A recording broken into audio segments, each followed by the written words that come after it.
ನಮಸ್ಕಾರ. ಹೊತ್ತ ಕರ್ನಾಟಕ ಮುಂಜಾನೆ ನ್ಯೂಸ್ ನೋಡಪ್ಗೆ ಸ್ವಾಗತ. ನಾನು ಪ್ರಿಯಾಂಕಾ ಶ್ರೀಗುರು. ಬನ್ನಿ ಕ್ವಿಕ್ ಆಗಿ ನೋಡೋಣ ಇಂದಿನ ಪ್ರಮುಖ ಸುದ್ದಿಗಳನ್ನ. ಕಲಬುರಗಿಯಲ್ಲಿ ಬಯಲಾಯಿತು ಭಾರಿ ರಸಗೊಬ್ಬರ ದಂಧೆ. ನಗರದ ಹೊರವಲಯದ ಖಾಸಗಿ ಗೌಡನ್ ಮೇಲೆ ಅಧಿಕಾರಿಗಳ ದಾಳಿ. 1000ಕ್ಕೂ ಅಧಿಕ ರಸಗೊಬ್ಬರ ಚೀಲಗಳು ಪತ್ತೆಯಾಗಿವೆ. 800ಕ್ಕೂ ಹೆಚ್ಚು ಹಳದಿ ಬಣ್ಣದ ಪ್ಯಾಕೆಟ್ಗಳು, ಬಿಳಿ ಪ್ಯಾಕೆಟ್ಗಳಿಗೆ ರಸಗೊಬ್ಬರ ತುಂಬಿ ಪ್ಯಾಕಿಂಗ್ ಮಾಡ್ತಿದ್ದಂತ ಶಂಕೆ ವ್ಯಕ್ತವಾಗಿದೆ. ಕೃಷಿ ಇಲಾಖೆ ಹಾಗೂ ಪೊಲೀಸ್ ಅಧಿಕಾರಿಗಳ ಜಂಟಿ ಕಾರ್ಯಾಚರಣೆ ನಡೆಸಲಾಗಿದೆ. ಗೌಡನ್ ಸೀಜ್ ಮಾಡಿ ಪ್ರಕರಣ ಕೂಡ ದಾಖಲಿಸಲಾಗಿದೆ. ಇನ್ನು ಪತ್ತೆಯಾದಂತಹ ರಸಗೊಬ್ಬರ ನಕಲಿಯೋ ಅಥವಾ ಅಸಲಿಯೋ ಎಂಬುದರ ಬಗ್ಗೆ ಪರಿಶೀಲನೆಗೆ ಮಾದರಿಗಳನ್ನ ಪ್ರಯೋಗಾಲಯಕ್ಕೆ ರವಾನೆ ಮಾಡಿದ್ದಾರೆ. ಗೌಡನ್ನಲ್ಲಿದ್ದಂತಹ ರಸಗೊಬ್ಬರದ ಮಾದರಿಗಳನ್ನ ಇದೀಗ ಲ್ಯಾಬ್ಗೆ ಕಳಿಸಲಾಗಿದೆ. ವರದಿ ಬಂದ ಬಳಿಕವೇ ಅದು ನಕಲಿಯೋ ಅಥವಾ ಅಸಲಿಯೋ ಎಂಬುದು ಸ್ಪಷ್ಟವಾಗಲಿದೆ. ತನಿಖೆ ಕೂಡ ಮುಂದುವರೆದಿದೆ ಎಂದು ಜಿಲ್ಲಾಧಿಕಾರಿ ಇಕ್ರಮ್ ಶರೀಫ್ ಹೇಳಿಕೆಯೊಂದನ್ನು ನೀಡಿದ್ದಾರೆ.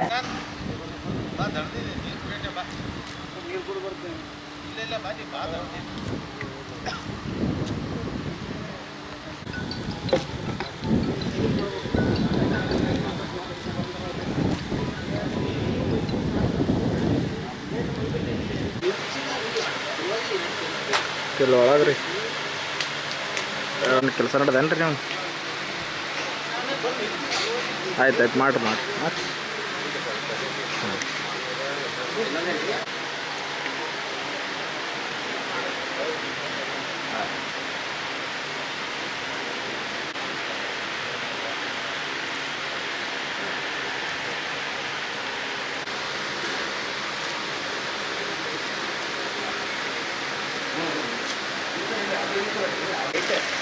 ಡಂಪ್ ಮಾಡಿ ಪ್ಯಾಕ್ ಮಾಡ್ಲತ್ತಾರೆ.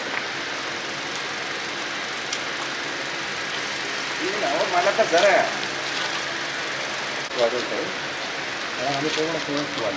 ಈಗ ಬೇರೆಗಾದ್ರೆ ನಿಮ್ಮ ಲೊಕೇಶನ್ ಹಾಕ್ತೀವಿ ಸರ್, ಬೇರೆ ಕಳಿಸ್ತೀವಿ ಸರ್ ಆಫೀಸರ್.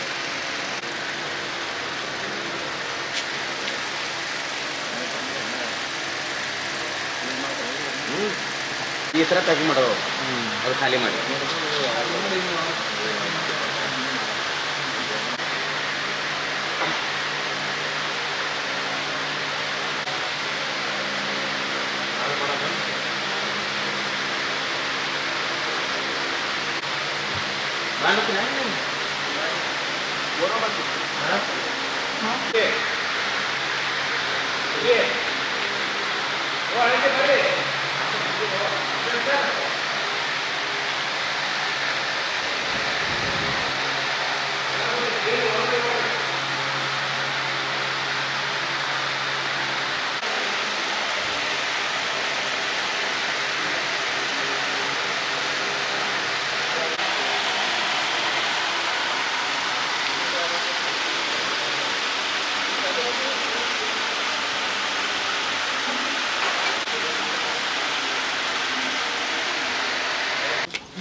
ಏನಂತ ಅಗ್ರಿಮೆಂಟ್ ಮಾಡಿಕೊಟ್ಟಾರ?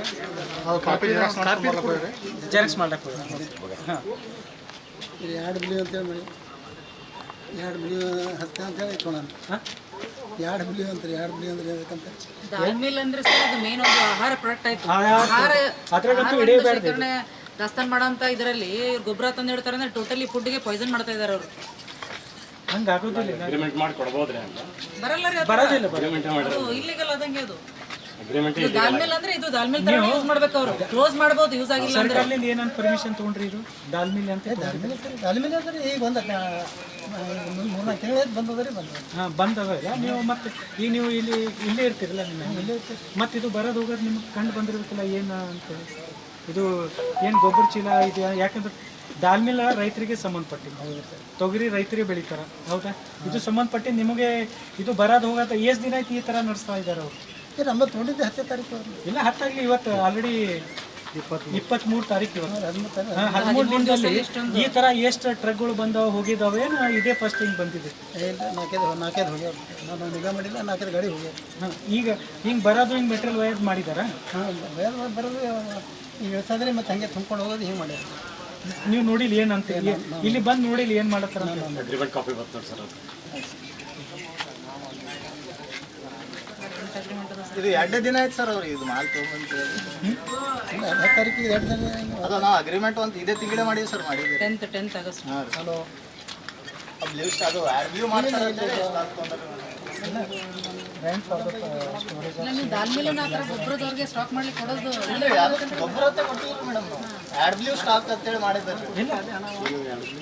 ಕೊಡೋದು ಖಾಸಗಿ ಒಂದು ವೇರ್ ಹೌಸ್ ಅಲ್ಲಿ ಯೂರಿಯಾ ಗೊಬ್ಬರದ ಚೀಲಗಳು 1000ಕ್ಕಿಂತ ಹೆಚ್ಚು ಚೀಲಗಳು ಕಂಡು ಬಂತು. ಅದು ಅದರಲ್ಲಿ ಸುಮಾರು 800ರಷ್ಟು ಏನು ನೀಲಿ ಬಣ್ಣದ ಚೀಲ ಇತ್ತು, ಹಳದಿ ಬಣ್ಣದ ಚೀಲ ಇತ್ತು, ಅದರಲ್ಲಿತ್ತು. ಆಮೇಲೆ ಸುಮಾರು 300-350 ಅದನ್ನ ತೆಗೆದ್ಬಿಟ್ಟು ಯೂರಿಯಾ ಅದನ್ನ ಯಾವುದೋ ಒಂದು ಬೇರೆ ಬಿಳಿ ಬಣ್ಣದ ಒಂದು ಚೀಲದಲ್ಲಿ ರೀಪ್ಯಾಕಿಂಗ್ ಮಾಡಿ ಇಟ್ಟಿದ್ರು. ಸೊ ಇಮಿಡಿಯೇಟ್ಲಿ ಆ ಸ್ಪಾಟ್ ಅಲ್ಲಿ ಎಲ್ಲ ಮಹಾಜರ್ ಮಾಡಿ ಎನ್ಫೋರ್ಸ್ಮೆಂಟ್ ಟೀಮ್ ಅವರು ಎಷ್ಟೆಷ್ಟಿತ್ತು ಏನೇನಿತ್ತು ಅಂತ ರೆಕಾರ್ಡ್ ಮಾಡಿಕೊಂಡು ಆ ಸ್ಥಳವನ್ನ ಅಲ್ಲೇ ಸೀಸ್ ಮಾಡಿ ಕ್ಲೋಸ್ ಮಾಡಿದ್ದಾರೆ. ಅದಲ್ದೇನೆ ಅದು ಯೂರಿಯಾನ ಅಥವಾ ಏನಾದ್ರು ಮಿಶ್ರಿತ ಪದಾರ್ಥ ಇದೆಯಾ ಅಥವಾ ಕಳಪೆ ಮಟ್ಟದ ಇದೆಯಾ ಅಥವಾ ಫೇಕ್ ಇದೆಯಾ ಅನ್ನೋದಕ್ಕೆ ಅದಕ್ಕೆ ಲ್ಯಾಬ್ ಟೆಸ್ಟಿಂಗಿಗೂ ಕಳಿಸಿದ್ದಾರೆ. ಆಮೇಲೆ ನಿನ್ನೆ ಸಂಜೆ ಸಿಟಿಯಲ್ಲಿ FIR ಅನ್ನು ಸಹ ನಾವು ಮಾಡಿದ್ದೀವಿ. ಸೊ ಈಗ ಇನ್ವೆಸ್ಟಿಗೇಷನ್ ಜಾರಿಯಲ್ಲಿದೆ. ಇದು ಬೇಸಿಕ್ಲಿ ಏನಿರುತ್ತೆ, ಗೊಬ್ಬರ ನಮಗೆ ರೇಕಲ್ ಬರುತ್ತೆ ಸಂಬಂಧಪಟ್ಟಂತ ಕಂಪನಿದು. ಅಲ್ಲಿ 3 ಕಂಪನಿದಿತ್ತು ಅಂತ ಹೇಳ್ತಾ ಇದ್ರು, ಕೋರೋಮ್ಯಾಂಡಲ್, ಕ್ರಿಪ್ಕೋ ಮತ್ತೆ ಇಫ್ಕೋ 3 ಕಂಪನಿದಿತ್ತು ಅಂತ ಹೇಳ್ತಾ ಇದ್ರು. ಸೊ ನಾವು ಅದು ಡೇಟು ಮತ್ತೆ ಅದು ಮಾಡೆಲ್ ನಂಬರ್ ಎಲ್ಲ ಈಗ ತನಿಖೆಯಲ್ಲಿ ಯಾವ ರೇಕಲ್ಲಿ ಯಾವ ದಿನಾಂಕಕ್ಕೆ ಬಂತು ಮತ್ತೆ ಯಾರಿಗದು ತಲುಪಬೇಕಾಗಿತ್ತು ಅಂತ ಎಲ್ಲ ಗೊತ್ತಾಗುತ್ತೆ. ಸೊ ಅದೆಲ್ಲ ವಿಚಾರಣೆ ಮಾಡಿದಾಗ ಎಲ್ಲಿ ಹೋಗ್ಬೇಕಾಗಿತ್ತು, ಯಾರು ಮಧ್ಯವರ್ತಿಗಳು, ಯಾರು ಇಲ್ಲಿ ತಗೊಂಡ್ ಬಂದ್ರು, ಯಾವ ರೀತಿಯಲ್ಲಿ ನಡೀತಾ ಇತ್ತು, ಅಥವಾ ಇದು ಆಕ್ಚುಯಲ್ ಯೂರಿಯಾನ ಅಥವಾ ಬೇರೆನೆ ಏನಾದ್ರು ಪದಾರ್ಥ, ಅದನ್ನ ಮಿಶ್ರಿತ ಪದಾರ್ಥ ಇದೆಯಾ, ಅದೆಲ್ಲ ಇನ್ವೆಸ್ಟಿಗೇಷನ್ ಅಲ್ಲಿ ಗೊತ್ತಾಗುತ್ತೆ. ಒಟ್ಟಾರೆ ಒಂದೇನ್ ಹೇಳಕ್ ಬಯಸ್ತೀನಿ, ಇದನ್ನ 100% ಯಾರು ಇದರಲ್ಲಿ ಇನ್ವಾಲ್ವ್ ಆಗಿದ್ದಾರೆ, ನಾವು ಇದನ್ನ ಬುಡಕ್ ಹೋಗ್ಬಿಟ್ಟು we will take strong action against such kind. So ಅದು ಈಗ ಮಾಲೀಕರು ಯಾರಿಗೋ ಲೀಸಿಗೆ ಕೊಟ್ಟಿದ್ದಾರೆ ಅಂತ ನನಗೆ ಪ್ರಥಮ ವರದಿ ಬಂದಿರೋದು. ಸೊ ಯಾರಿಗೆ ಅದು ವೇರ್ ಹೌಸ್ ಲೀಸಲ್ಲಿ ಕೊಟ್ಟಿದ್ರು ಅವರು, ಸೊ ಅವ್ರದ್ದು ಹೆಚ್ಚಿನ ಜವಾಬ್ದಾರಿ ಇರುತ್ತೆ. So we are going to take action on that only first. So ಯಾರ್ದು ವೇರ್ ಹೌಸ್ ಇತ್ತು ಈಗ ನಮಗೆ that is the first point of contact. So ನಾವು ಅವ್ರ ಮೇಲೇನು ಕ್ರಮ ತಗೊಳ್ತೀವಿ. Then will go into the details, because that is only one tip of the iceberg. ಅದು ಏನ್ ಕಣ್ಣಿಗೆ ಕಾಣಿಸ್ತಾ ಇದೆ, ಬಟ್ ಅದಕ್ಕೆ ಯಾರ್ಯಾರು ಸಪ್ಲೈ ಚೈನ್ ಅಲ್ಲಿ ಇರ್ತಾರೆ ಅವ್ರಿಗೆ ಇದಕ್ಕೆಲ್ಲ ನಾವು ಐಡೆಂಟಿಫೈ ಮಾಡಿ ವಿ ವಿಲ್ ಟೇಕ್ ಆಕ್ಷನ್. ಹೌದು. ಸೊ ಈಗ ಇನ್ವೆಸ್ಟಿಗೇಷನ್ ಮಾಡಿದಂತ ಸಂದರ್ಭದಲ್ಲಿ ಇದಕ್ಕೆ ಇನ್ನೇನ್ ಬೇರೆ ಏನಿದೆ, ಇದೇನಾದ್ರೂ ಜಾಲ ಇದೆ ಅಂತೆಲ್ಲ ಗೊತ್ತಾಗುತ್ತೆ. So it's all still premature. So we will take action, strong action. ಮಾನ್ಯ ಜಿಲ್ಲಾ ಉಸ್ತುವಾರಿ ಮಂತ್ರಿಗಳು ಸಹ ನಿನ್ನೆ ಒಂದು ಇದಕ್ಕೆ ಪ್ರೆಸ್ ನೋಟ್ ಅನ್ನು ರಿಲೀಸ್ ಮಾಡಿ ಇದ್ರ ಬಗ್ಗೆ ಸ್ಟ್ರಿಕ್ಟ್ ಆಕ್ಷನ್ ತಗೊಳ್ಬೇಕು ಅಂತ ಎಲ್ಲ ಸಂಬಂಧಪಟ್ಟ ಅಂತ ಅಧಿಕಾರಿಗಳಿಗೂ ಕಟ್ಟುನಿಟ್ಟಿನ ಸೂಚನೆ ನಿನ್ನೆ ಕೊಟ್ಟಿದ್ದಾರೆ.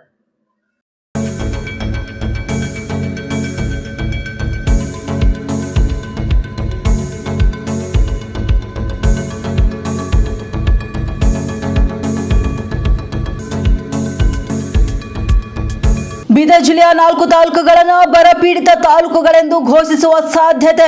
ಬೀದರ್ ಜಿಲ್ಲೆಯ 4 ತಾಲೂಕಿನಲ್ಲಿ ಬೆಳೆ ಹಾನಿಯ ಗ್ರೌಂಡ್ ರಿಯಾಲಿಟಿ ಪರಿಶೀಲನೆ ನಡೆಸಲಾಗಿದೆ. 4 ತಾಲೂಕುಗಳ 32 ಗ್ರಾಮಗಳಲ್ಲಿ ಅಧಿಕಾರಿಗಳಿಂದ ಸರ್ವೆ ನಡೆಸಲಾಗಿದೆ. ಚುಟುಗುಪ್ಪ, ಹುಮ್ನಾಬಾದ್, ಬಸವಕಲ್ಯಾಣ್, ಬೀದರ್ ತಾಲೂಕುಗಳನ್ನ ಇದೀಗ ಬರಪೀಡಿತ ಎಂದು ಘೋಷಣೆ ಮಾಡುವ ಸಾಧ್ಯತೆ ಹೆಚ್ಚಾಗಿದೆ. ಹೊಲಗಳಿಗೆ ನೇರ ಭೇಟಿ ನೀಡಿ ಬೆಳೆಗಳ ಸ್ಥಿತಿಗತಿ ಅವಲೋಕನ ಕೂಡ ಮಾಡಲಾಗಿದೆ. ಮಳೆ ಕೊರತೆಯಿಂದ ಬೆಳೆಗಳಿಗೆ ಆಗಿರುವಂತಹ ಈ ಒಂದು ಹಾನಿ ಪತ್ತೆಗೆ ಸಮೀಕ್ಷೆ ನಡೆಸಲಾಗುತ್ತಿದೆ. ವಿಪತ್ತು ನಿರ್ವಹಣಾ ಪ್ರಾಧಿಕಾರದ ಸೂಚನೆ ಮೇರೆಗೆ ಬೆಳೆ ಪರಿಶೀಲನೆ ನಡೆಸಲಾಗುತ್ತದೆ. ಜಿಲ್ಲೆಯ 8 ತಾಲೂಕುಗಳ ಪೈಕಿ ಇದೀಗ 4 ತಾಲೂಕಿನಲ್ಲಿ ಸಮೀಕ್ಷೆ ಮಾಡುವಂತೆ ಸೂಚಿಸಲಾಗಿದೆ. ಬಸವಕಲ್ಯಾಣದ ತಾಲೂಕಿನ 10 ಗ್ರಾಮಗಳು, ಬೀದರ್ ತಾಲೂಕಿನ 13 ಗ್ರಾಮಗಳು, ಚಿಟಗುಪ್ಪದ 4 ಗ್ರಾಮಗಳು ಸೇರಿದಂತೆ ಹುಮ್ನಾಬಾದ್ನ 5 ಗ್ರಾಮಗಳ ಹೊಲಗಳಿಗೆ ಭೇಟಿಯನ್ನ ನೀಡಿ ಪರಿಶೀಲನೆ ನಡೆಸಲಾಗಿದೆ. ಉದ್ದು, ಸೋಯಾಬೀನ್, ಹೆಸರು, ತೊಗರಿ ಇವೆಲ್ಲ ಬೆಳೆಗಳ ಸಮೀಕ್ಷೆಯನ್ನ ನಡೆಸಲಾಗಿದೆ. ಹೊಲಗಳಿಗೆ ತೆರಳಿ ಬೆಳೆಗಳ ನೈಜ ಸ್ಥಿತಿ ದಾಖಲಿಸಿದ್ದಾರೆ ಅಧಿಕಾರಿಗಳು. ಮಳೆ ಕೊರತೆಯಿಂದ ಬೆಳೆಗಳ ಮೇಲೆ ಉಂಟಾದಂತಹ ಪರಿಣಾಮಗೆ ಇದೀಗ ಪರಿಶೀಲನೆ ನಡೆಸಲಾಗುತ್ತಿದೆ. ಬೆಳೆ ಹಾನಿ ಹಾಗೂ ನೆಲದ ತೇವಾಂಶದ ಸ್ಥಿತಿ ದಾಖಲಿಸಿದ್ದಾರೆ ಕೃಷಿ ಇಲಾಖೆಯವರು. ಸಮೀಕ್ಷೆಯ ಸಂಪೂರ್ಣ ವರದಿ ಜಿಲ್ಲಾಡಳಿತಕ್ಕೆ ಸಲ್ಲಿಕೆ ಮಾಡಲಾಗಿದೆ. ಇದೀಗ ಬೆಳೆ ಹಾನಿ ವರದಿ ಆಧರಿಸಿ ರೈತರಿಗೆ ಪರಿಹಾರದ ನಿರೀಕ್ಷೆ ನೀಡಲಾಗುತ್ತಿದೆ ಎಂಬುದು ತಿಳಿದು ಬಂದಿದೆ.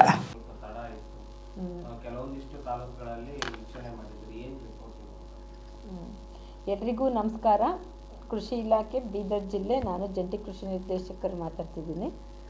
ಏನಂದರೆ ನಮ್ಮಲ್ಲಿ ಈಗ ಮುಂಗಾರು ನಮಗೆ ಜೂನಲ್ಲಿ ಪ್ರಾರಂಭ ಆಗಬೇಕಾಗಿದ್ದು, ಆ್ಯಕ್ಚುಲಿ ಜೂನ್ ಮಂತಲ್ಲಿ 3 ವೀಕಲ್ಲೂ ನಮಗೆ ಮಳೆ ಆಗಲಿಲ್ಲ. 3rd ವೀಕಿಂದ ಮಳೆ ಸ್ಟಾರ್ಟ್ ಆಯಿತು.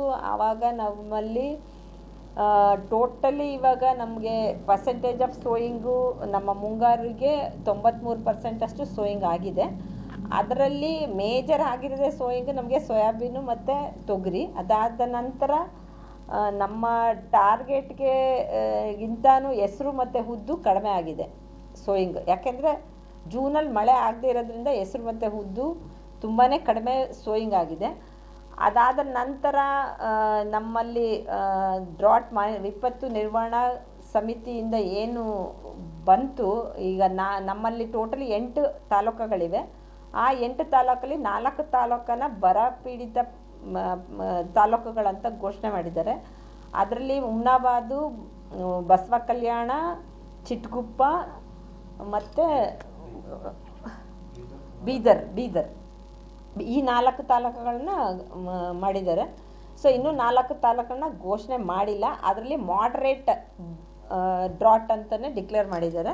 ಸೊ ಇದಾದ ನಂತರ ನಮ್ಮಲ್ಲಿ ಗ್ರೌಂಡ್ ಟ್ರೂತಿಂಗ್ ವರ್ಕ್ ಈಗ ಆಲ್ರೆಡಿ ಮಾಡಿದ್ದೀವಿ ಮತ್ತು ರಿಪೋರ್ಟನ್ನು ಸಹ ಸಬ್ಮಿಟ್ ಮಾಡಿದ್ದೀವಿ.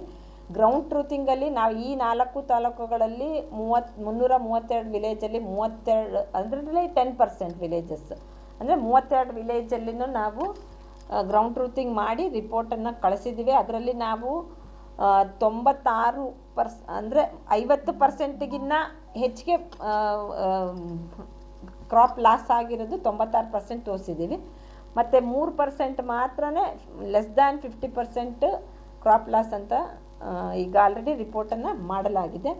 ಮುಂದಿನ ದಿನಗಳಲ್ಲಿ ಈ ಆಗಸ್ಟ್ನಲ್ಲೂ ಸಹ ನಮ್ಮಲ್ಲಿ ಮಳೆ ಕೊರತೆ ಇದೆ. 78% ಮೊನ್ನೆವರೆಗೂ ಹೋಲಿಸಿದಾಗ. ನಿನ್ನೆ ಸ್ವಲ್ಪ ಮಳೆ ಆಗಿರೋದ್ರಿಂದ ಅದರಲ್ಲೂ 78% ನಮ್ಗೆ ಈ ತಿಂಗಳೇ ಮಳೆ ಕಮ್ಮಿ ಆಗಿದೆ. ಮತ್ತು ಒಂದು 2.5-3 ವೀಕ್ಸ್ವರೆಗೂ ಮಳೆನೇ ಆಗಿಲ್ಲ. ಪ್ರಾಬಬ್ಲಿ ನಾವು ಉಳಿದಂಥ ತಾಲೂಕುಗಳನ್ನು ನೋಡಬೇಕು, ಏನು ಘೋಷಣೆ ಮಾಡ್ತಾರೋ ಏನೋ ಬೇಸ್ಡ್ ಆನ್ ರೈನ್ಫಾಲ್ ಡಾಟಾ. ಮತ್ತು ಏನು ನಮ್ಮಲ್ಲಿ KSNDMC ಮತ್ತು ಇದು ಇದೆ ನಾರ್ಮ್ಸ್ ಪ್ರಕಾರ ಘೋಷಣೆ ಮಾಡಬಹುದು. ಬಟ್ ಇದುವರೆಗೂ ಆಗಿರೋದು 4 ತಾಲೂಕು ನಮ್ಮಲ್ಲಿ ಘೋಷಣೆ ಆಗಿದೆ. ಮಳೆ ಬರುವಂಥ ಸೂಚನೆ ತುಂಬ ಕಮ್ಮಿ ಇದೆ. ಬಟ್ ಈಗೇನೋ ಒಂದು 2-3 ದಿನ ಮಳೆ ಇದೆ ಅಂತ ಇದೆ ನಮ್ಮಲ್ಲಿ ಪ್ರಿಡಿಕ್ಷನ್ಸ್. ಮಳೆ ಬರಬಹುದು. 332 ಗ್ರಾಮ ಈ 4 ತಾಲೂಕಲ್ಲೂ ಇದೆ. ಅದರಲ್ಲಿ 10% ಅಂದರೆ ಒಂದೊಂದು ಇದರಲ್ಲಿ ಈಗ 197 ವಿಲೇಜ್ ಇದೆ ಅಂದರೆ 20 ವಿಲೇಜ್ ಅಷ್ಟೇ. 10% of that total taluka villages. ಇಲ್ಲ, ಅದು ಆನ್ಲೈನಲ್ಲಿ ಬಂದ್ಬಿಡುತ್ತೆ. ಅದು DC ಲಾಗಿನು ತಹಸೀಲ್ದಾರ್ ಲಾಗಿನ್ ಇದೆ ಗ್ರೌಂಡ್ ಟ್ರೂತಿಂಗ್ಗೆ. ಆ ಕ್ರಾಪ್ ಸರ್ವೆ ಹೇಗೆ ಮಾಡ್ತೀವಲ್ಲ ಸೇಮ್ ಅದೇ ರೀತಿ ಇದೆ. ಆ ವಿಲೇಜ್ಗಳನ್ನ ಅಸೈನ್ ಮಾಡ್ತಾರೆ ತಹಸೀಲ್ದಾರ್ಸ್. ಆ ವಿಲೇಜ್ಗಳಿಗೆ ಭೇಟಿ ಕೊಡ್ತೀವಿ.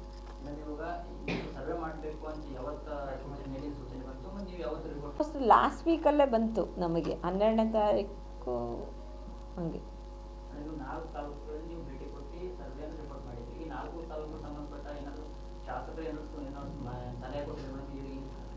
ಇಲ್ಲ, ಸಲಹೆ ಅಂದರೆ ಹಾಳಾಗಿರೋದು ನಾವು ಕೊಡೋಕ್ಕಾಗೋದಿಲ್ಲ ರಿಪೋರ್ಟ್.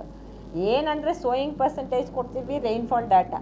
ಅದು ಏನು ಹೆಡ್ ಆಫೀಸಲ್ಲಿ ಅಂದರೆ ನಾನು ಹೇಳಿದ್ನಲ್ಲ KSNDMC ಅವರೇ ಅಂದರೆ ಡ್ರಾಟ್ ಮಾನಿಟ್ರಿಂಗ್ ಸೆಲ್ ಅವರೇ ಈ ಒಂದು ರೈನ್ಫಾಲ್ ಡಾಟಾ ತೊಗೋತಾರೆ ಮತ್ತು ಎಷ್ಟು ದಿನ ಮಳೆ ಆಗಿಲ್ಲ ತೊಗೋತಾರೆ.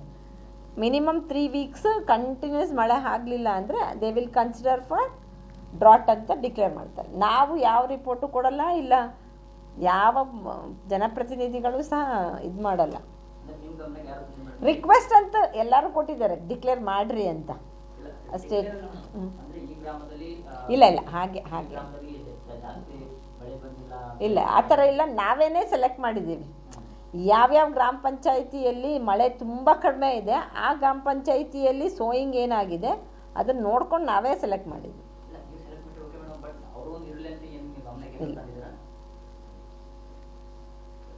ನಾವೇ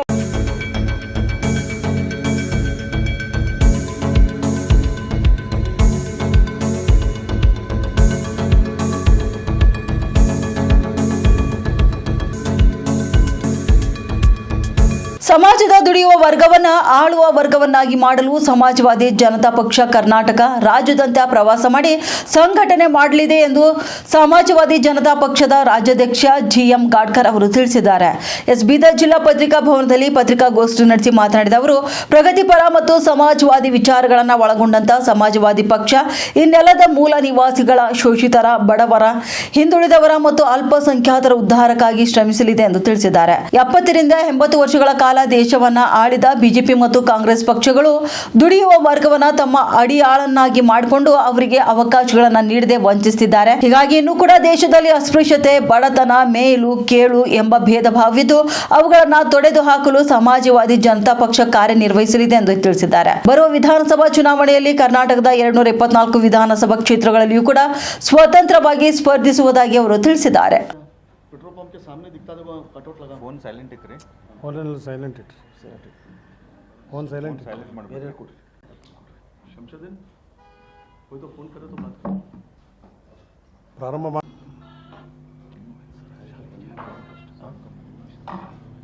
ಬಾರಿಗೆ ಬೀದರ ಜಿಲ್ಲೆಯ ಪತ್ರಕರ್ತರ ಗೆಳೆಯರಿಗೆ ನಾನು ಸಾಮೂಹಿಕವಾಗಿ ಸಂಘಟನೆ ಆಗ್ತಾ ಇದೆ. ಸಮಾಜವಾದಿ ಜನತಾ ಪಾರ್ಟಿಯನ್ನು ಪ್ರಗತಿಪರ ಸಮುದಾಯಗಳು, ಹಿಂದುಳಿದ ವರ್ಗಗಳು, ಪರಿಶಿಷ್ಟ ಜಾತಿ ಮತ್ತು ಪರಿಶಿಷ್ಟ ಪಂಗಡಗಳು ಹಾಗೂ ಅಲ್ಪಸಂಖ್ಯಾತರ ಸಾಮೂಹಿಕ ನಾಯಕತ್ವದಲ್ಲಿ ಪಾರ್ಟಿಯನ್ನು ಸಂಘಟನೆಯನ್ನು ಮಾಡ್ತಾ ಇದ್ದೀವಿ. ದುಡಿಯುವ ವರ್ಗಗಳಾದ ಅಸಂಘಟಿತ ಕೂಲಿ ಕಾರ್ಮಿಕರು, ಕೃಷಿ ಕಾರ್ಮಿಕರು, ರೈತರು, ಮಹಿಳೆಯರು, ಇತರೆ ದುಡಿಯುವ ವರ್ಗಗಳ ಸಮುದಾಯಗಳಿಗೆ ಸ್ವತಂತ್ರ, ಸ್ವಾಭಿಮಾನ ಮತ್ತು ಸ್ವಾವಲಂಬನೆಯ ಬದುಕಿಗೆ ಹೆಚ್ಚು ಒತ್ತು ಕೊಡುವ ಮೂಲಕ ಬಹುಸಂಖ್ಯಾತ ದುಡಿಯುವ ವರ್ಗಗಳ ಮೂಲಭೂತ ಹಕ್ಕುಗಳು, ದೇಶದ ಸಂಪತ್ತು ಮತ್ತು ಭೂಮಿ ಹಾಗೂ ರಾಜ್ಯಾಧಿಕಾರದಲ್ಲಿ ಸಮಪಾಲನ್ನು ಪಡೆದುಕೊಳ್ಳುವಂತೆ ಜಾಗೃತಿ ಮಾಡಲು ಸಮಾಜವಾದಿ ಜನತಾ ಪಾರ್ಟಿಯನ್ನು ಸಾಮಾಜಿಕ, ಶೈಕ್ಷಣಿಕ, ಆರ್ಥಿಕ ಹಾಗೂ ರಾಜಕೀಯ ಚಳವಳಿಯನ್ನಾಗಿ ನಾವು ಸಂಘಟನೆಯನ್ನು ಮಾಡ್ತಾ ಇದ್ದೀವಿ. ತಮಗೆಲ್ಲ ಗೊತ್ತಿರೋ ಹಾಗೆ ದೇಶಕ್ಕೆ ಸ್ವಾತಂತ್ರ್ಯ ಬಂದು 80 ವರ್ಷಗಳು ಕಳೆದಿವೆ. ಇಲ್ಲಿಯ ತನಕ ಅಧಿಕಾರಕ್ಕೆ ಬಂದಂಥ ಕಾಂಗ್ರೆಸ್ ಮತ್ತು ಬಿಜೆಪಿ ಪಕ್ಷಗಳ ಸರ್ಕಾರಗಳು ಬಹುಸಂಖ್ಯಾತ ಅಸಂಘಟಿತ ಕೃಷಿ ಕಾರ್ಮಿಕರು, ಕೂಲಿ ಕಾರ್ಮಿಕರು, ರೈತರು, ಮಹಿಳೆಯರು, ಇನ್ನಿತರೆ ದುಡಿಯುವ ವರ್ಗಗಳ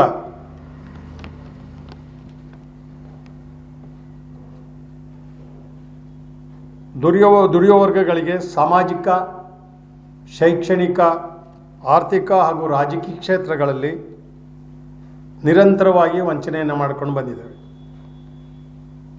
ಅವರಿಗೆ ಸಾಮಾಜಿಕ ನ್ಯಾಯವನ್ನು ಕೊಡದೆ ಅವರನ್ನು ಆಳುವ ವರ್ಗಗಳ ಗುಲಾಮರನ್ನಾಗಿ ಇಟ್ಟುಕೊಂಡು ಅವರ ಆರ್ಥಿಕ, ಸಾಮಾಜಿಕ, ಶೈಕ್ಷಣಿಕ ಮತ್ತು ರಾಜಕೀಯ ಅಧಿಕಾರವನ್ನು ಬಲವಂತವಾಗಿ ಕಿತ್ತುಕೊಂಡಿದ್ದೇವೆ.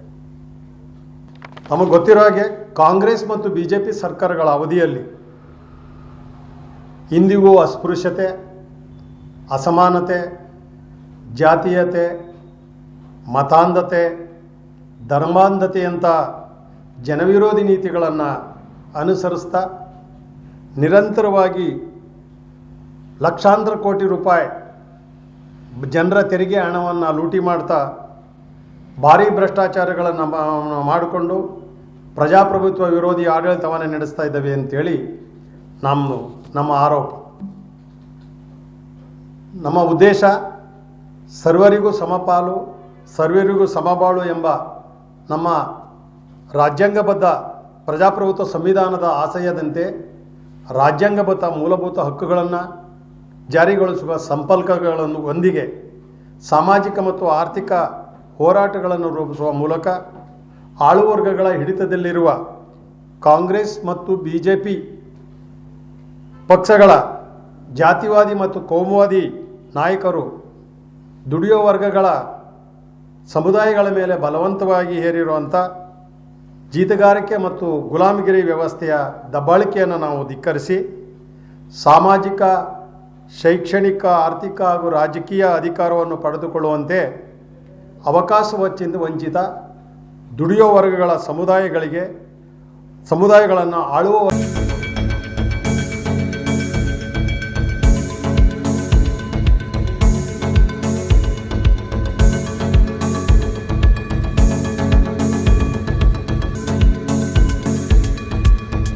ಬಸವ ಕಲ್ಯಾಣ್ ಕಿಟ್ಟ ಗ್ರಾಮದ ಮುಖ್ಯ ರಸ್ತೆ ಸಂಪೂರ್ಣ ಹದಗೆಟ್ಟು ದೊಡ್ಡ ದೊಡ್ಡ ಗುಂಡಿಗಳಿಂದ ವಾಹನ ಸವಾರರು ಹಾಗೂ ಗ್ರಾಮಸ್ಥರು ಹೈರಾಣಾಗಿದ್ದಾರೆ. ರಸ್ತೆಯ ಗುಂಡಿಗಳನ್ನು ಮುಚ್ಚಿ ಸಂಚಾರಕ್ಕೆ ಅನುಕೂಲ ಮಾಡಿಕೊಡುವಂತೆ ಅಧಿಕಾರಿಗಳಿಗೆ ಹಲವು ಬಾರಿ ಮನವಿ ಮಾಡಿಕೊಂಡರೂ ಕೂಡ ಯಾವುದೇ ರೀತಿಯ ಕ್ರಮ ಕೈಗೊಳ್ಳದೆ ಹಿನ್ನೆಲೆಯಲ್ಲಿ ಈ ಒಂದು ಕಿಟ್ಟ ಗ್ರಾಮದ ಆಟೋ ಚಾಲಕರು ಹಾಗೂ ಗ್ರಾಮಸ್ಥರು ಎಲ್ಲರೂ ಕೂಡ ಸೇರಿ ಸ್ವಂತ ಹಣ ಸಂಗ್ರಹಿಸಿ ಗುಂಡಿಗಳನ್ನು ಮುಚ್ಚಿದ್ದಾರೆ. ಕಂಕರ್ ಹಾಗೂ ಮರಳು ಹಾಕಿ ರಸ್ತೆಗೆ ತಾತ್ಕಾಲಿಕವಾಗಿ ದುರಸ್ತಿ ಕಾರ್ಯ ಮಾಡಿರುವ ಗ್ರಾಮಸ್ಥರು ನಮ್ಮ ಊರಿನ ರಸ್ತೆ ನಾವೇ ಸರಿಪಡಿಸಿಕೊಳ್ಬೇಕಾದಂತ ಪರಿಸ್ಥಿತಿ ನಮಗೆ ಬಂದಿದೆ ಎಂದು ಆಕ್ರೋಶ ವ್ಯಕ್ತಪಡಿಸಿದ್ದಾರೆ. ಅಧಿಕಾರಿಗಳು ಹಾಗೂ ಜನಪ್ರತಿನಿಧಿಗಳಿಗೆ ಹಲವು ಬಾರಿ ಮನವಿ ಮಾಡಿದರೂ ಕೂಡ ರಸ್ತೆ ದುರಸ್ತಿಗೆ ಮುಂದಾಗ್ತಿಲ್ಲ ಎಂಬುದು ಇಲ್ಲಿ ಗ್ರಾಮಸ್ಥರ ಆರೋಪವಾಗಿದೆ. ಇದೇ ರಸ್ತೆಯಲ್ಲಿ ಜನಪ್ರತಿನಿಧಿಗಳು ದಿನಕ್ಕೆ 3-4 ಬಾರಿ ಸಂಚರಿಸಿದ್ರು ಕೂಡ ರಸ್ತೆ ದುರಸ್ತಿಗೆ ಯಾವುದೇ ಕ್ರಮ ಕೈಗೊಳ್ಳುತ್ತಿಲ್ಲ ಎಂದು ಗ್ರಾಮಸ್ಥರೆಲ್ಲರೂ ಅಸಮಾಧಾನ ವ್ಯಕ್ತಪಡಿಸಿದ್ದಾರೆ. ಈಗಲಾದರೂ ಸಂಬಂಧಪಟ್ಟಂತ ಅಧಿಕಾರಿಗಳು ಹಾಗೂ ಜನಪ್ರತಿನಿಧಿಗಳು ಗಮನ ಹರಿಸಿ ರಸ್ತೆಗೆ ಶಾಶ್ವತ ಪರಿಹಾರ ಒದಗಿಸಬೇಕು ಎಂದು ಕಿಟ್ಟ ಗ್ರಾಮಸ್ಥರು ಆಗ್ರಹಿಸಿದ್ದಾರೆ. ಇವತ್ತು ಕಿಟ್ಟ ಗ್ರಾಮದಿಂದ ಏನು ಬಸವ ಕಲ್ಯಾಣಕ್ಕೆ ಹೋಗೋ ರಸ್ತೆ ಅದ. ಈ ರಸ್ತೆ ನಾವು ಎಲ್ಲ ಲೀಡರ್ಗಳಿಗೆ ಹೇಳಿದೆವು. ಎಲ್ಲ ಲೀಡರ್ಗಳಿಗೆ ಹೇಳಿದ್ರು ಕೂಡ ಯಾರು ಕೂಡ ಮಾಡಿಲ್ಲ. ಈ ರೋಡಿನ ಮೇಲೆ ಸುಮಾರು ಎಲ್ಲ ಲೀಡರ್ಗಳು 4 ಸರ್ತಿ ತಿಂಗಳದಾಗ 4 ಸರ್ತಿ ಬಂದು ಹೋಯ್ತಾರೆ. ಆದ್ರೆ ಭೀ ಇದಕ್ಕೆ ಯಾರೂ ಗಮನ ಹರಿಸ್ಲತ್ತಿಲ್ಲ. ಹಾಗೆ ಹೋಗೋದು ಹಾಗೆ ಬರೋದು ಮಾಡತ್ತಾರ. ಮತ್ತು ಜನಗಳಿಗೆ ತೋಲ್ ಸಂಕಷ್ಟ ಆಗ್ಲತ್ತಿತ್ತು. ಯಾಕಂದ್ರೆ ಎಮರ್ಜೆನ್ಸಿ ಟೈಮಿನಾಗ ಡೆಲಿವರಿ ಪೇಷಂಟ್ಗಳು ಏನರ ಪೇಷಂಟ್ ಇದ್ದರ ಸಾಲಿ ಹುಡುಗರಿಗೆ ಅದು ಎಲ್ಲ ತೋಲ್ ಸಮಸ್ಯೆ ಆಗ್ಲತ್ತಿನ ಸಲಕ್ಕೆ ನಾವೆಲ್ಲ ಏನು ಮಾಡಿದ್ವಿ ಅಂದ್ರೆ ಆಟೋದವರು ಗ್ರಾಮಸ್ಥರು ಒಂದು ವಿಚಾರ ಮಾಡಿ ಕಂಕರ ಮತ್ತು ಮಣ್ಣು ತಂದು ಹಾಕಿ ಟೆಂಪ್ರರಿ ಮಳೆಗಾಲ ಮತ್ತು ಇದು ಏನು ಬರೋ ಬೇಸಿಗೆ ತನಕ ನಡೆದಾಡಕ್ಕೆ ಚಲೋ ಹೋಗಬೇಕು ಅಂಥೇಳಿ ನಾವು ಮಣ್ಣ ಕಂಕರ ತಂದು ಹಾಕಿ ನಾವು ರಸ್ತೆ ಮಾಡತ್ತಿದ್ದೆವು. ನಾವು ಎಲ್ಲ ಡಿಸೈಡ್ ಮಾಡಿ ಇದಿಷ್ಟು ಕೆಲಸ ಮಾಡತ್ತಿದ್ದೆವು. ನಾವು ಎಲ್ಲ ಲೀಡರ್ಗಳಿಗೆ ಹೇಳಿ ಸಾಕಾಗಿನ ಸಲಕ್ಕೆ ಹಾದಿ ಕಾಯ್ದು ನೋಡ್ರು ಭೀ ಕೂಡ ಯಾರು ಕೂಡ ರೆಸ್ಪಾನ್ಸ್ ಮಾಡಿಲ್ಲ. ನೋಡರಿ ಮಾಡಾರಿನೇ ಅಂತ ಅಂಬ ವಿಷಯನೇ ಮಾತಾಡಿದ್ರು. ಬಟ್ ಯಾರು ಕೂಡ ಮಾಡಿಲ್ಲ. ಅದಕ್ಕೆ ಮತ್ತು ಇಲ್ಲಿ ಏನು ಟ್ಯಾಕ್ಸಿ ಏನು ಗಾಡಿ ಹೊಡಿತಾರೆ ಆಟೋದವರು ಅವ್ರಿಗೆ ಕೂಡ ತೋಳು ಸಮಸ್ಯೆ ಇರ್ತೀವಿ. ಅವ್ರು ಕಮಸದ ದಿನ ಎಷ್ಟು ರೀ ಒಂದು 500 ರೂಪಾಯಿ 400 ರೂಪಾಯಿ ಎಲ್ಲ ಹೋಗೋರಿಗೆ ಅಷ್ಟೇ ಉಳಿತದೆ. ಅದು ಬಿಟ್ಟು ಟೈರ್ ಹೋಯ್ತು, ಆ ಬುಷ್ ಹೋಯ್ತು, ಸಸ್ಪೆನ್ಷನ್ ಹೋಯ್ತು, ಮೆಕ್ಯಾನಿಕ್ ಕೆಲಸ ಬಂತು. ಅದರೊಳಗೆ ಪಾಪ ಅವ್ರದ್ದು ಜಿಂದಗಿ ಇದು ಆಲತ್ತಿತ್ತು. ಅದು ಸಲಕ್ಕೆ ಅವರು ಕೂಡ ನಮಗೆಲ್ಲ ಅವ್ರು ಅಳಿಲ್ ತೋಳ್ಕೊಂಡಿದ ಮ್ಯಾಗೆ ಎಲ್ಲರೂ ಒಂದಾಗಿ ನಾವು ಗ್ರಾಮಸ್ಥರು ಮತ್ತು ಆಟೋದವ್ರಿಗೆ ಕಲಿಸಿ ರೋಡ್ ಮಾಡತ್ತಿದ್ದೆವು. ಇಷ್ಟೊಂದು ಹೇಳಿ ಈಗಲಾದರೂ ಎಚ್ಚರಿಸ್ಕೊಂಡಿದ್ದು ರೋಡ್ ಒಂದು ಇಕ್ಕಿ ಸಂಬಂಧಪಟ್ಟ ಅಧಿಕಾರಿಗಳು ಮತ್ತು ಲೀಡರ್ಸ್ಗಳು ಇದು ರೋಡ್ ಇಕ್ಕಿ ಇದು ಮಾಡ್ಬೇಕಂತೇಳಿ ಇದು ಮಾಡ್ತೇವೆ. ಧನ್ಯವಾದ.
ಬೀದರ್ ನಗರದ ಬೀದಿ ಬದಿ ವ್ಯಾಪಾರಿಗಳಿಂದ ಪರವಾನಗಿ ಹೆಸರಿನಲ್ಲಿ ಪ್ರತಿದಿನ 60 ರೂಪಾಯಿ ವಸೂಲಿ ಮಾಡುತ್ತಿರುವುದನ್ನು ಖಂಡಿಸಿ ಬಿಜೆಪಿ ವತಿಯಿಂದ ಬೃಹತ್ ಪ್ರತಿಭಟನೆ ನಡೆಸಲಾಗಿದೆ.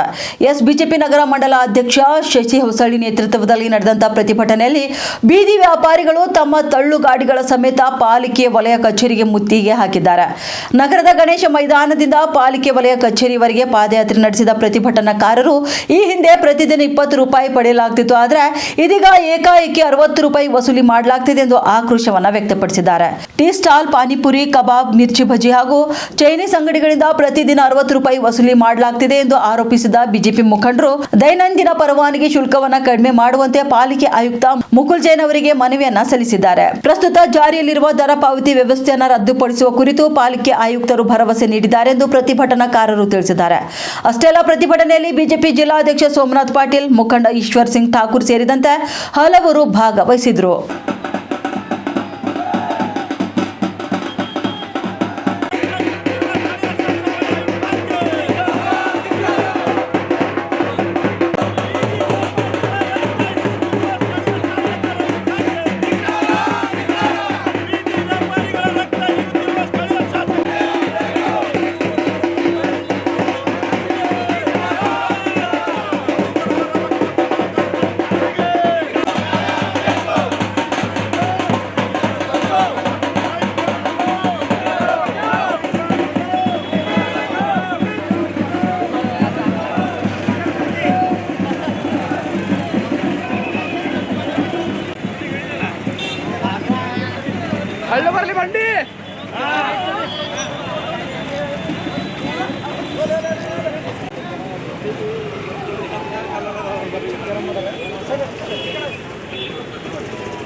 ಅವ್ರಿಗೆ ರೇಟ್ ಪಿರೇ ಮಾಡಿದಕ್ಕೆ ತಂದಾರ್ರಿ ಅವರು. ಭಾರತೀಯ ಜನತಾ ಪಾರ್ಟಿ ಬೀದರ್ ನಗರ ಮಂಡಲ ವತಿಯಿಂದ ಎಲ್ಲ ಬೀದಿ ವ್ಯಾಪಾರಿಗಳ ನೇತೃತ್ವದಲ್ಲಿ ನಮ್ಮ ಪಾನಿಪುರಿ ಬಂಡಿ ಯೂನಿಯನ್ನ ಅಧ್ಯಕ್ಷರಾದ ಆತ್ಮಾರಾಮ್ ಅವರು, ಎಲ್ಲ ಸಣ್ಣ ಸಣ್ಣ ಬಂಡಿಯವರು ವ್ಯಾಪಾರಸ್ಥರ ನೇತೃತ್ವದಲ್ಲಿ ಭಾರತೀಯ ಜನತಾ ಪಕ್ಷದ ನೇತೃತ್ವದಲ್ಲಿ ಇವತ್ತೇನು ಹೋರಾಟ ಇಟ್ಕೊಂಡಿದ್ದೆವು. ಬಡೋ ಜನರ ಹತ್ರ 20 ರೂಪಾಯಿ ಇದ್ದಂಥ ಶುಲ್ಕವನ್ನು 60 ರೂಪಾಯಿ ವಸೂಲಿ ಮಾಡ್ತಾ ಇದ್ದಾರೆ. ಇದನ್ನು ಭಾರತೀಯ ಜನತಾ ಪಕ್ಷ ಮತ್ತು ಬಡ ಜನರು ಎಲ್ಲರೂ ವಿರೋಧ ಮಾಡ್ತಾ ಇದ್ದೇವೆ. ಇವತ್ತು ಮಹಾನಗರ ಪಾಲಿಕೆ ಆಯುಕ್ತರಿಗೆ ನಾವು ಕೇಳಿದ್ದೇವೆ, ಒಂದೊಂದು ಕಟೌಟಿಗೆ 500 ರೂಪಾಯಿ ಕಟ್ಟಬೇಕಂತದ. ಯಾರು ನನಗೆ ಹಿಡ್ಕೊಂಡು ಯಾವ ಲೀಡರು ಕೂಡ ಒಂದೇ 1 ರೂಪಾಯಿ ಇವತ್ತು ಕಟೌಟ್ ಹಾಕಿದಾಗ ಕಟ್ಟಲ್ಲ. ನನಗೆ ಹಿಡ್ಕೊಂಡೇ ಹೇಳತ್ತೀನಿ, ಯಾರು 1 ರೂಪಾಯಿ ಸರ್ಕಾರ ಕಟ್ಟಲ್ಲ. ಆದರೆ ಯಾವ ಬಡವರು ತಮ್ಮ ಮಕ್ಕಳ ವಿದ್ಯಾಭ್ಯಾಸಕ್ಕಾಗಿ, ತಮ್ಮ ಜೀವನ ನಡೆಸೋದಕ್ಕಾಗಿ ಇಡೀ ದಿನ ನಿಂತು ಬಂಡಿ ನೂಕೊಂಡು ತಳ್ಕೊಂಡು ಹೋಗಿ ವ್ಯಾಪಾರ ಮಾಡ್ತಾರೆ, ಅವ್ರ ಹತ್ರ 60 ರೂಪಾಯಿ ವಸೂಲು ಮಾಡ್ತೀರಿ. ಇದು ಯಾವ ನೀತಿ ಇದೆ? ಮೊದಲು 20 ರೂಪಾಯಿ ಇತ್ತು, ಅದು 60 ರೂಪಾಯಿ ಮಾಡಿರೋ. ಅದು ಬಿಟ್ಟು ಆ ಕಾಂಟ್ರಾಕ್ಟರ್ ಏನು ಮಾಡ್ತಾರೆ ಅಂದರೆ, ಅಂಗಡಿಯವ್ರ ಮುಂದೆ 2 ಚೇರ್ ಇಟ್ಟರೆ ಅವ್ರ ಹತ್ರನೂ ವಸೂಲು ಮಾಡ್ತಾರೆ. ಅವ್ರು ಟೆಂಡರ್ನಲ್ಲಿ ನೇರವಾಗಿ ಕೊಟ್ಟಿದ್ದದ ಬಂಡಿಯವ್ರ ಹತ್ರ ತೊಗೊಳ್ಬೇಕಂತ. ಆದ್ರೆ ಅಂಗಡಿಯವ್ರ ಹತ್ರ ತೊಗೊಂಡಿದ್ದು ನನ್ನ ಬಳಿ ವಿಡಿಯೋ ಅವ, ರಿಕಾರ್ಡಿಂಗ್ ಅವ, ಕಮಿಷನರಿಗೆ ಕೊಟ್ಟಿನಿ. ಈಗಾಗಲೇ ಕಮಿಷನರ್ ಅವ್ರು ನಾಳೆಯಿಂದ 30 ರೂಪಾಯಿ ಮಾಡ್ತೀನಿ ಅಂತ ಹೇಳ್ಯಾರ. ಪಾನಿಪುರಿ ಬಂಡಿದ್ರು ಲಾಸ್ಟ್ ಟೈಮ್ ಮಾಡ್ತೀನಿ ಅಂದರು, ಈಗನೂ ಮಾಡ್ತೀನಿ ಅಂದಾರ. ಈಗ ಮಾಡಲಿಲ್ಲ ಅಂದ್ರೆ ಬರುವಂಥ ಮುಂದಿನ ವಾರ ಈ ಆಫೀಸಿಗೆ ಕೀಲಿ ಹಾಕೊಂಡು ಕೊಡ್ತೀವಿ. ಅವತ್ತು ಅದು ಕೊನೆ ಆಗೋವರೆಗೆ ನಾವು ಹೋಗಲ್ಲ ಅಂತ ಹೇಳ್ತೀವಿ.